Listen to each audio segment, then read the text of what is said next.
आपके लिए हम लेकर आए हैं ईवीएम मशीन की जानकारी। ईवीएम मशीन में कौन कौन से पार्ट होते हैं, तो मैं डॉक्टर जेबी खान, राज्य स्तरीय मास्टर ट्रेनर अर्थात एसएलएमटी, आपके लिए ईवीएम की जानकारी लेकर प्रस्तुत हूं। ईवीएम का परिचय। इलेक्ट्रॉनिक वोटिंग मशीन अर्थात इसमें कौन कौन से पार्ट होते हैं, किन किन पार्ट से हमारी इलेक्ट्रॉनिक वोटिंग मशीन बनी हुई होती है। ईवीएम जैसे इसका नाम छोटा है वैसे ही इसकी कार्यप्रणाली और ये स्वयं एक सरल मशीन है। तो आइए हम जानते हैं कि इलेक्ट्रॉनिक वोटिंग मशीन अर्थात ईवीएम के कौन कौन से पार्ट होते हैं। ईवीएम इलेक्ट्रॉनिक वोटिंग मशीन की जो यूनिट होती है उसको 3 पार्ट में डिवाइड किया गया है। पहला है कंट्रोल यूनिट, दूसरा है बैलेट यूनिट और तीसरा है वीवीपैट। यानी इन 3 पार्ट से मिलकर ये बनी रहती है और ये तीनों पार्ट अलग अलग कैरिंग बॉक्स में रहते हैं। इन कैरिंग बॉक्स को जब खोला जाता है तो कैरिंग बॉक्स को जब खोलते हैं तो बैलेट यूनिट और कंट्रोल यूनिट सामने से खुलती है और वीवीपैट का जो कैरिंग बॉक्स है वो ऊपर से खुलता है। तो बैलेट यूनिट को जब हम खोलते हैं कैरिंग बॉक्स तो इस तरीके से दिखता है, कंट्रोल यूनिट का कैरिंग बॉक्स जब हम खोलते हैं तो वो इस तरीके से दिखता है और वीवीपैट को जब ऊपर से खोला जाता है तो वो इस तरीके से दिखाई हमें देता है। हम अब आगे बढ़ते हैं और एक एक पार्ट को हम चर्चा करेंगे, कौन सा पार्ट कैसा होता है और उसके अंदर क्या क्या चीज़ें दिखाई पड़ती है। तो सबसे पहले मतदान यूनिट यानी बीयू बैलेट यूनिट, ये इसमें आप देख सकते हैं सबसे ऊपर यहाँ पे दिखाया गया है। यहाँ पे आप देखिए ये जो एरो दिख रहा है उस एरो में, और ये सबसे पहले ये प्रदर्शित करता है कि फला मतदान केंद्र पे कितनी बैलेट यूनिट काम में आ रही है। अगर 1 आ रही है तो यहाँ पे 01 होगा और अगर 2 आ रही है तो यहाँ पे 02 होगा। उसके बाद जो एरो दिखा रहा है वो एरो बता रहा है उम्मीदवार के मत को अंकित करने वाले नीले बटन। यहाँ पे आप देख सकते हैं ये नीले बटन आपको दिखाई दे रहे हैं। ये नीले बटन उतने ही खुले होंगे जितने उम्मीदवार होंगे, उसके अलावा सारे बटन सफ़ेद होंगे। उसके बाद उम्मीदवार को मत करने के साथ ही जलने वाली बत्ती, ये यहाँ पर ये जो लाल लाल बत्तियाँ दिख रही है, जैसे ही हम वोट कास्ट करते हैं तो ये बत्ती यहाँ पर जलती है वोट डालने के साथ ही। उसके बाद मतपत्र लगाने का स्थान, यहाँ पर मतपत्र लगा हुआ होता है, इस जगह पे मतपत्र लगा हुआ होता है। और सबसे नीचे की ओर हमारे होती है pink paper seal, pink paper seal, और इसके दोनों तरफ इस जगह और इस जगह एड्रेस टैग लगे हुए होते हैं और ये आरओ द्वारा आपको सील्ड अवस्था में प्रदान की जाती है। इसका जब नीचे का पार्ट हम देखते हैं मतदान यूनिट बैलेट यूनिट का, तो इसके नीचे यहाँ पे एक ब्रास तांबे की पट्टी लगी होती है जिसमें इसके क्रमांक होते हैं, वही क्रमांक यहाँ पे लिखे होते हैं। और उसके बाद ये जो ग्रीन वाला आपको दिख रहा है ये स्टिकर आरओ के द्वारा लगाया जाता है और उसमें उसके सारी विवरण अंकित होता है। तो ये पीछे का पार्ट है और पीछे के पार्ट में यहाँ पर इसके वायर कनेक्टिंग के स्थान होते हैं। इसको जब हम सामने से देखते हैं तो इस प्रकार से हमारी बैलेट यूनिट देखती है। तो बैलेट यूनिट को रिटर्निंग अधिकारी के द्वारा सील किया जाता है। अतः प्राप्ति के समय सभी प्रकार से सुनिश्चित कर लें कि पिंक पेपर सील व एड्रेस टैग आदि उसी मतदान केंद्र के हैं जहां आपको मतदान केंद्र हेतु जाना है। इंश्योर आपको कर लेना है। देन इस मशीन में पहले से ही मतपत्र रिटर्निंग अधिकारी द्वारा लगाया जाएगा। यहाँ पर मतपत्र रिटर्निंग अधिकारी के द्वारा लगाया हुआ होगा। मतपत्र सही ढंग से लगा इसकी आपको जांच करनी है, क्योंकि इसके सामने ये जो नाम और ये नीला बटन जो होता है ये एकदम एक सीध में होने चाहिए, ऊपर नीचे नहीं होने हैं। तो इसकी आपको जाँच करनी है। मतपत्र आपके विधानसभा क्षेत्र का ही है, ये भी जाँच कर ले। उम्मीदवारों की संख्या अनुसार आवश्यक नीले बटन खुले हुए हो तथा शेष बटनों पर सफ़ेद कवर लगाओ। ये जो बटन यहाँ पे दिखाए हुए हैं ये इतने ही नीले होने चाहिए जितने उम्मीदवार है। इसके अलावा वाइट बटन, इसको मास्क किया होता है वाइट बटन से। मतदान यूनिट पे लगी रिटर्निंग अधिकारी की पिंक पेपर सील मतदान द्वारा कभी भी नहीं खोली जानी है। यानी ये आपको सील्ड ही दी जाती है और सील्ड ही वापस आपको जमा करवानी होती है। दूसरा पार्ट है हमारा कंट्रोल यूनिट CU। ये CU जिसमें वोट अंकित होते हैं, काउंटिंग के दौरान इसी का काम में आता है। तो इसमें क्या क्या पार्ट होते हैं अगर हम यहाँ पे देखें तो यहाँ पे सबसे ऊपर इसके लिखी होती है क्रम संख्या, इस जगह होती है क्रम संख्या, आप देख सकते हैं। बीजी लैंप, जब भी आप बैलेट जारी कर देते हैं इसमें बीजी लैंप जल जाता है लाल कलर का। इसमें यहाँ पर होता है कैंडिडेट सेट सेक्शन, जिसमें कैंडिडेट की संख्या को सेट किया जाता है आरओ के द्वारा, शील्ड मिलेगा। रिजल्ट सेक्शन, ये रिजल्ट सेक्शन आपको ओपन मिलेगा और आपको इसको सील्ड करना होता है मतदान से पूर्व।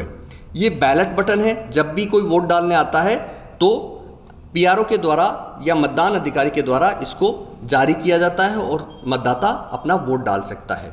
इसके यहाँ पर एक डिस्प्ले होता है, इस जगह ये डिस्प्ले है, इसमें सारी सूचनाएं जैसे जैसे आप काम करते हैं वो सारी सूचनाएं यहाँ पर प्रदर्शित होती है। पावर ऑन लैंप, ये ग्रीन कलर का होता है, जैसे ही आपने इसका बटन ऑन किया ये बत्ती, ये लाइट जल जाएगी। ये यहाँ पर इसका बैटरी सेक्शन है, बैटरी सेक्शन जिसमें बैटरी लगी हुई होती है और ये भी सील्ड मिलेगा। पिंक पेपर सील आपको पहले से लगी हुई मिलेगी, ये पिंक पेपर सील आरओ के द्वारा लगी हुई इस पर मिलती है, आरओ के हस्ताक्षर होते हैं। ये क्लोज बटन कैप, ये वो बटन होता है जब आपका मतदान समाप्त हो जाता है तो आप यहाँ पर ये कैप हटाकर मशीन को क्लोज कर देते हैं। उसके नीचे होता है टोटल बटन। टोटल बटन कभी भी दबाकर मशीन में कितने वोट दर्ज हो चुके हैं उसको आप कभी भी किसी भी समय कितनी बार भी देख सकते हैं। जैसे बैलेट यूनिट के पीछे स्टिकर लगा होता है, ब्रास पट्टिका पे उसके सीरियल नंबर लगे होते हैं, वैसे ही इसके भी यहाँ पर तांबे की पट्टिका पर इसके सीरियल नंबर होते हैं जिस प्रकार प्रदर्शित होते हैं। और उसके साथ ही यहाँ पर भी एक टैग लगा होता है बारकोड वा, और इसके यहाँ पे आरओ के द्वारा ये टैग लगाया जाता है। तो ये पीछे की ओर आपको अपने जो सीरियल नंबर है उसका मिलान आपको करना है। बैटरी सेक्शन जो कि आपको शील्ड मिलता है, अगर हम उसको खोलते हैं तो इस तरीके से हमारा बैटरी सेक्शन दिखाई देता है। और जो उम्मीदवार सेट बटन है वो भी शील्ड मिलेगा, लेकिन अगर उसको खोल के देखा जाए तो कैंडिडेट सेट सेक्शन इस तरीके का होता है। अब आपको रिजल्ट सेक्शन, परिणाम खंड, उसको खोलना है, आपको मॉक पोल करवाना है, सीआरसी करनी है और उसको सील करना है। तो वो किस प्रकार का होता है, आप जब उसका ढक्कन खोलेंगे, लिड खोलेंगे तो इस तरीके से वो दिखेगा। इसमें जो बटन है उसमें यहाँ जो उंगली का निशान बनाया हुआ है, उंगली में इस तरीके से उसको उंगली डालकर और इसके लिड को, इसके ढक्कन को खोला जाएगा, जिसके अंदर रिजल्ट और क्लियर का बटन होता है। इसको अगर अपन खोलते हैं तो खोलने के बाद ये इस तरीके से दिखाई पड़ती है, जिसमें रिजल्ट सेक्शन हमने खोला, ये क्लोज बटन है, क्लोज बटन है, ये रिजल्ट बटन है और ये क्लियर बटन है। तो ये मॉक पोल के बाद इन तीनों को इस्तेमाल करते हुए और मशीन को ओके करके चालू करना होता है और आपको इस रिजल्ट सेक्शन को, परिणाम खंड को सील आपके द्वारा किया जाएगा। ये जैसा कि पहले बताया था, इसमें मत जारी करने का बटन है और ये टोटल बटन है। कभी भी मत बटन ये तब जारी होगा जब कोई मतदाता वोट डालने आएगा, और टोटल बटन आप इसमें अंकित वोटों को कभी भी काउंट करने के लिए दबाकर देख सकते हैं। ये इस कंट्रोल यूनिट का पावर ऑन ऑफ सेक्शन पीछे की ओर होता है, इसके ऊपर जब पीछे होता है उस जगह होता है। इसको दोनों उंगलियां डालकर इस तरीके से खोला जाता है, दो उंगलियां डाल के हम इसको खोलते हैं।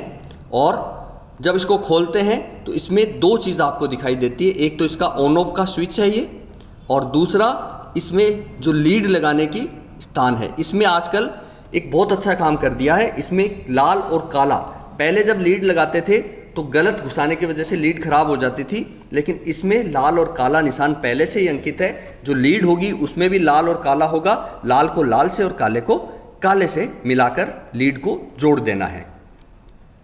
तीसरा और सबसे महत्वपूर्ण पार्ट हमारा होता है वीवीपैट, अर्थात voter verifiable paper audit trail.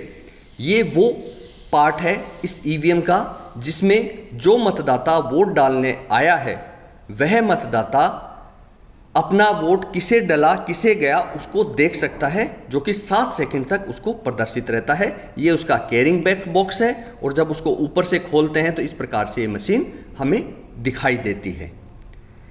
इसका मशीन को जब हम बाहर निकाल लेते हैं तो ये मशीन का फ्रंट व्यू है, फ्रंट से इस तरीके से दिखती है, उस पर स्क्रीन होता है। ये इसका बैक व्यू है जिसमें ऑन ऑफ की स्विच होता है और उसमें बैटरी सेक्शन होता है और लीड लगाने का सेक्शन होता है।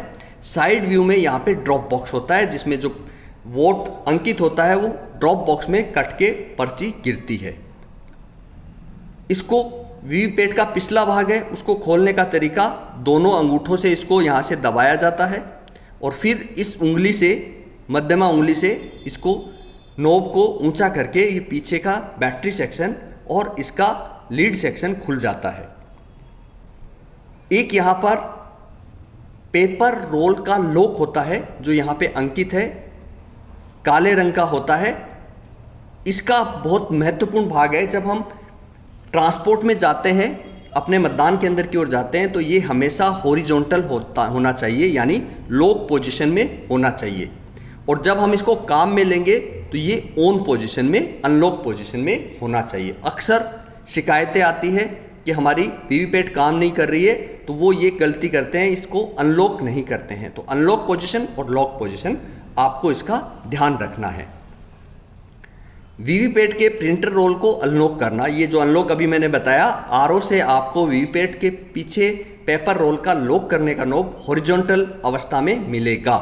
जब आप ट्रांसपोर्ट में जा रहे हैं तो आप इसको चेक कर ले कि ये हमेशा हॉरिजॉन्टल ही होना चाहिए, कभी वर्टिकल नहीं होना चाहिए। अनलॉक पोजीशन में इसको वर्टिकल किया जाता है, जैसा कि इस चित्र में आप देख पा रहे हैं, वर्टिकल किया जाता है और वर्टिकल करने के बाद ये एक्टिव हो जाएगी, काम करने लायक आ जाएगी और अनलॉक हो जाएगी। वीवीपैट ही क्यों काम में ली जाती है? मतदाता को अपना मत चयनित अभ्यर्थी को देने की भौतिक पुष्टि करने के लिए, जैसा कि मैंने पहले बताया था।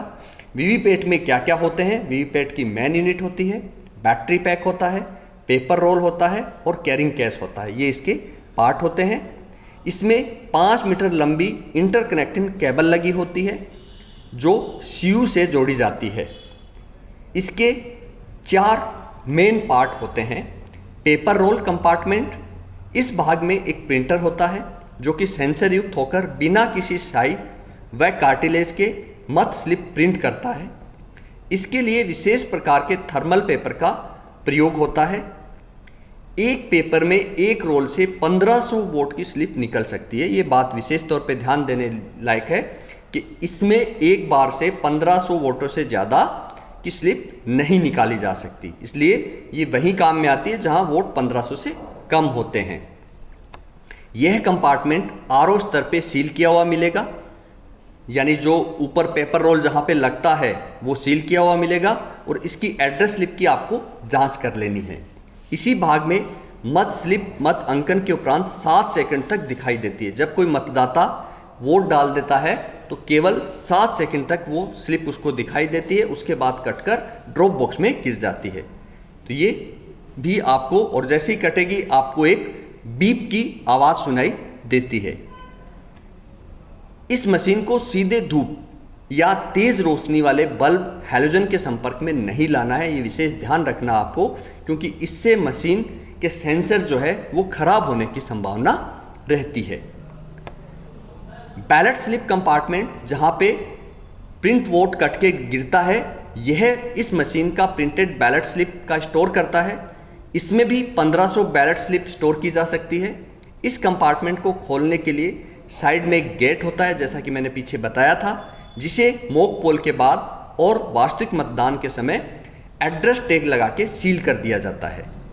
फिर एक इसमें होता है बैटरी कंपार्टमेंट, जो पीछे की ओर होता है। इस कंपार्टमेंट में बेल द्वारा आपूर्ति की गई विशेष बैटरी को कनेक्टर में फिट किया जाता है। कनेक्टर कंपार्टमेंट, इस कंपार्टमेंट में एक कनेक्टर सर्किट होता है, सॉकेट जिस पर BU इंटरफेस लिखा होता है तथा जिसमें एक ओर काला व दूसरी ओर लाल सिरे हैं, जैसा कि मैंने पहले बताया था। इसमें बैलेट यूनिट की केबल का कनेक्टर फिट किया जाता है। इस पर लगी इसी रंग के लैच है जिसका मिलान करते हुए में कनेक्ट किया जाएगा। इस सॉकेट से निकलने वाले तार के लिए इसके दरवाजे पर छिद्र होता है। पेपर रोल नॉब, जैसा मैंने पहले बताया था, जब काम में लेते हैं तो वर्टिकल और जब काम में नहीं लेते हैं तब हॉरिजॉन्टल। लॉक और अनलॉक कंडीशन इसकी होनी चाहिए। मशीन के आगे की ओर एक हरी एलईडी होती है जो सीयू के चालू होते ही जल जाती है। ये यहाँ पर एक एलईडी आपको दिखाई हुई है ग्रीन कलर की, वो सीयू के चालू होते ही ये भी जल जाएगी। पिंक पेपर सील ये बैलेट यूनिट और कंट्रोल यूनिट पे आरओ के द्वारा पहले से ही लगाई हुई होती है, जिसका संधारण आपको करना है। प्रत्येक पिंक पेपर सील का एक यूनिक क्रमांक होता है जिसका पूर्ण विवरण संधारित किया जाएगा। कंट्रोल यूनिट के बीच में जहां पे रिजल्ट सेक्शन और बैटरी सेक्शन होता है, इस जगह पे ऊपर बैटरी सेक्शन है, नीचे रिजल्ट सेक्शन है। तो इन दोनों के बीच में ये पिंक पेपर सील पहले से ही लगी होती है। इस सील पर संबंधित अधिकारी और इंजीनियर के अपने हस्ताक्षर किए हुए होते हैं। उम्मीदवार अथवा उसके एजेंट्स भी हस्ताक्षर कर सकते हैं तथा अपनी मुहर लगा सकते हैं। नोटा का प्रावधान, जितने भी कैंडिडेट होते हैं किसी विधानसभा क्षेत्र में, उसके सबसे अंतिम जो बटन होता है वो नोटा का होता है। यदि मतदाता किसी भी उम्मीदवार को मत नहीं देना चाहता है तो वह बैलेट यूनिट के अंतिम नीले बटन को दबाएगा, जिसके सामने नोटा चिन्ह अंकित है तथा इसमें से कोई नहीं लिखा होता है। आपके लिए 1 बाय 1 करके लेके आएंगे, तो आप हमारे साथ बने रहेंगे ऐसी उम्मीद है। इसी आशा के साथ आपका बहुत बहुत धन्यवाद।